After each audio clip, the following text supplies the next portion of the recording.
পাকিস্তান ও সংযুক্ত আরব আমিরাত সফরের জন্য কাল শুরু টাইগারদের ক্যাম্প। বিকেলে দল ঘোষণা, টি-20 ক্যাপ্টেন্সির দৌড়ে এগিয়ে লিটন হৃদয়।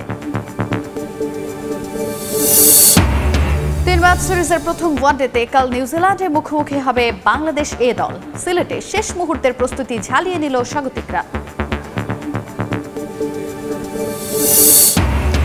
নির্ধারিত সময়ে সিরিজ খেলতে বাংলাদেশে আসবে ভারত, বললেন বিসিবি সভাপতি। ইন্ডিয়া পাকিস্তান রাজনৈতিক দ্বন্দ্বের প্রভাবে এশিয়া কাপ নিয়ে অনিশ্চয়তা। সংযুক্ত আরব আমিরাত আর পাকিস্তানের বিপক্ষে টি-20 সিরিজের জন্য আজ বিকেলে দল ঘোষণা করা হবে টাইগার স্কোয়াডের। কাল থেকে শুরু কন্ডিশনিং ক্যাম্প। আজ ঘোষণা হবে সংক্ষিপ্ত সংস্করণে টাইগারদের নতুন অধিনায়কের নামও। 17 আর 19 মে আমিরাতের বিপক্ষে সিরিজ দিয়ে টি-20 ফরম্যাটে চলতি বছর প্রথমবারের মতো মাঠে নামবে বাংলাদেশ। যে সিরিজ দিয়ে শুরু হবে 2026 ভারত বিশ্বকাপের আনুষ্ঠানিক প্রস্তুতি। এরপরই পাকিস্তানের বিপক্ষে হবে 5 ম্যাচের টি-20 সিরিজ। দীর্ঘ বিরতি হওয়ায় ঢাকায় 10 দিনের কন্ডিশনিং ক্যাম্প করবে বাংলাদেশ। এদিকে আজ জানা যাবে এই ফরম্যাটে টাইগারদের নতুন টি-20 অধিনায়কের নামও, যে দৌড়ে সবার আগে লিটন কুমার দাস। পিএসএল খেলতে গিয়ে পাওয়া আঙুলের চোট থেকে দ্রুতই সেরে উঠছেন এলকেডি।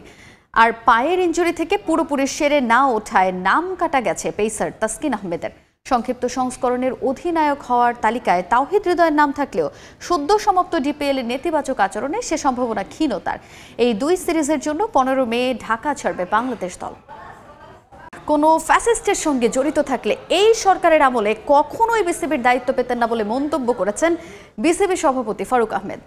ক্রিকেট বোর্ডের মতো বড় জায়গায় থাকলে সমালোচনা হবে, তবে প্রমাণ ছাড়া বিভ্রান্তিমূলক খবর কাজের ব্যাঘাত ঘটানো ছাড়া আর কিছুই না বলে মনে করেন তিনি। তাই সবাইকে গঠনমূলক সমালোচনা করার অনুরোধ করেছেন ফারুক আহমেদ।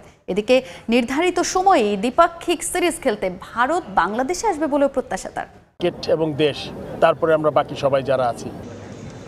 সবার আগে বাংলাদেশ ক্রিকেট, তবে দেশের ক্রিকেটটা এগিয়ে নেওয়ার দায়িত্ব যার কাঁধে, তিনি নিজেই তো একের পর এক বিতর্কিত ঘটনায় আসছেন খবরের শিরোনামে। বোর্ডের অর্থ ট্রান্সফার, ব্যক্তিগত জমি কেনা, বিগত সরকার সংশ্লিষ্ট অনেকের সঙ্গেই নাকি আছে তার সুসম্পর্ক। তাদের সঙ্গে নানা ব্যবসায়িক কার্যক্রমও করছেন ফারুক আহমেদ। এবার এসব নিয়ে গণমাধ্যমের মুখোমুখি বিসিবি বস। ফ্যাসিজমকে কিন্তু এটা ম্যাক্সিমাম ক্ষেত্রে বানানো, কিন্তু আমার ফ্যাসিস্টের সাথে কোনো সম্পর্ক নাই।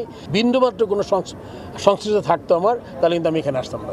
এই জায়গাটা ক্রিকেট বোর্ডের প্রেসিডেন্টের অনেক ধরনের ইন্টারেস্ট আছে এখানে। আমি জানি না ভালো কাজগুলো নিচে পড়ে যায়, অন্য আউটার এক্সটার্নাল ইনফ্লুয়েন্সে মেইন ফোকাসটা সরে যায়। তাইলে আপনাদের কাছে অনুরোধ থাকবে, বিকজ আপনারা যদি সত্যিটা তুলে ধরেন এবং আনবায়াসলি কাজ করেন, আমার মনে হয় যে আননেসেসারি সমালোচনা যাতে আমরা মুক্ত হতে পারি। ফারুক আহমেদ দায়িত্ব নেয়ার পর টেস্টে পাকিস্তানকে হারিয়ে ইতিহাস গড়েছে বাংলাদেশ। তবে এর 7 মাস পর চিত্রটা হয়ে গেছে উল্টো। জিম্বাবুয়ের বিপক্ষে চট্টগ্রামে বড় জয় পেল সিলেট টেস্ট হারে সমালোচিত লাল সবুজ। বরাবরের মতো প্রশ্ন বাংলাদেশের টেস্ট সামর্থ্য নিয়ে। এখন আমাদের দেশে আপনি মনে করেন একটা ছোটখাটো ট্রানজিশনে চলছে, কিন্তু আমাদের 3, 4টা 5টা অনেক এক্সপিরিয়েন্স প্লেয়ার কিন্তু চলে যাচ্ছে। যারা পূরণ করবে, তারা যদি ঠিকমতো আমরা তৈরি করতে পারি, তাদের টপ প্লেয়ার মাঝে মাঝে রিটায়ার করবেন, একটা স্বাভাবিক প্রক্রিয়া।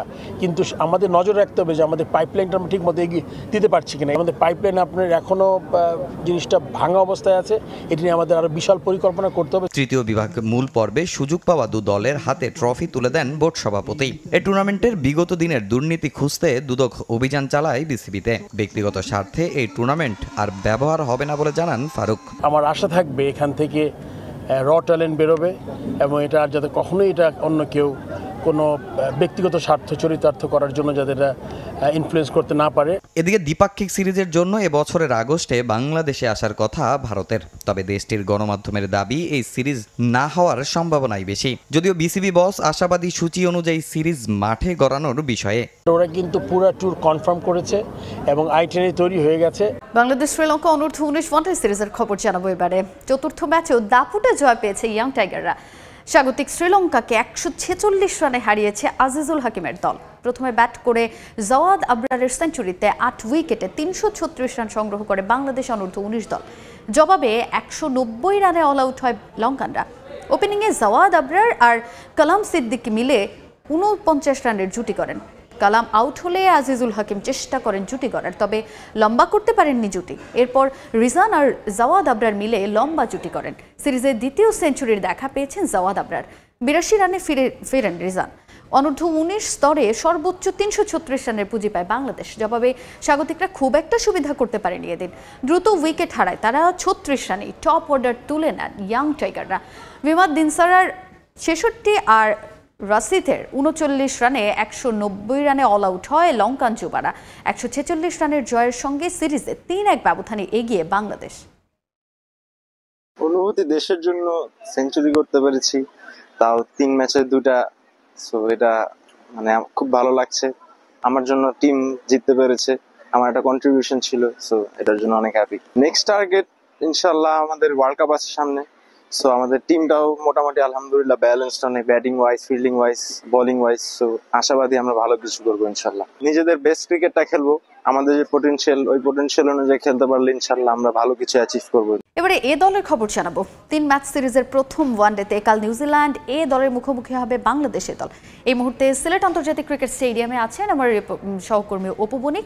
বাংলাদেশ দলের সবশেষ খবর জানতে সরাসরি যাচ্ছি তার কাছে। প্রথম শুরুর আগেই কিন্তু আজকে বাংলাদেশ দল তৃতীয় দিনের মতো অনুশীলন সারলো এবং কিছুক্ষণ আগেই কিন্তু তারা এখন মাঠ ছেড়ে কিন্তু বের হয়েছেন এবং কিছুক্ষণ আগে কিন্তু যে সোহান যিনি রয়েছেন বাংলাদেশ এ দলের যিনি ক্যাপ্টেন রয়েছেন তিনি কিন্তু আমাদের সাথে কথা বলেছেন এবং তিনি যেমনটি বলেছেন যে এই সিরিজকে সামনে রেখে অনেক কিছুই তারা কল্পনা করছেন এবং যেহেতু এই সিরিজটাতে অনেকগুলো প্লেয়ারের প্রত্যাবর্তন ঘটেছে, তো সেই ক্ষেত্রে এই এ দলের যে সিরিজটি রয়েছে এই সিরিজটি দিয়ে খেলেই কিন্তু তারা জাতীয় দলের যে মোড়ক উন্মোচন করতে যাচ্ছেন সেটাকে স্বপ্ন রেখে কিন্তু তারা হৃদয় ধারণ করেই কিন্তু মাঠে ঘাম জড়িয়েছেন।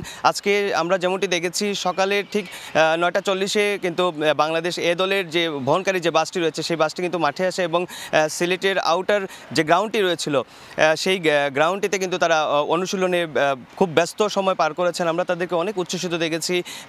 পরবর্তীতে আউটার গ্রাউন্ড যেটি ছিল সেখানে কিন্তু তারা নেটে প্র্যাকটিস করেছে। সেখানে আমরা রাব্বিকেও দেখেছি খুব ভালোভাবে কিন্তু ব্যাটিং করেছেন এবং এর আগে তাদেরকে আমরা ভলিবল নিয়েও খেলতে দেখেছিলাম মাঠে।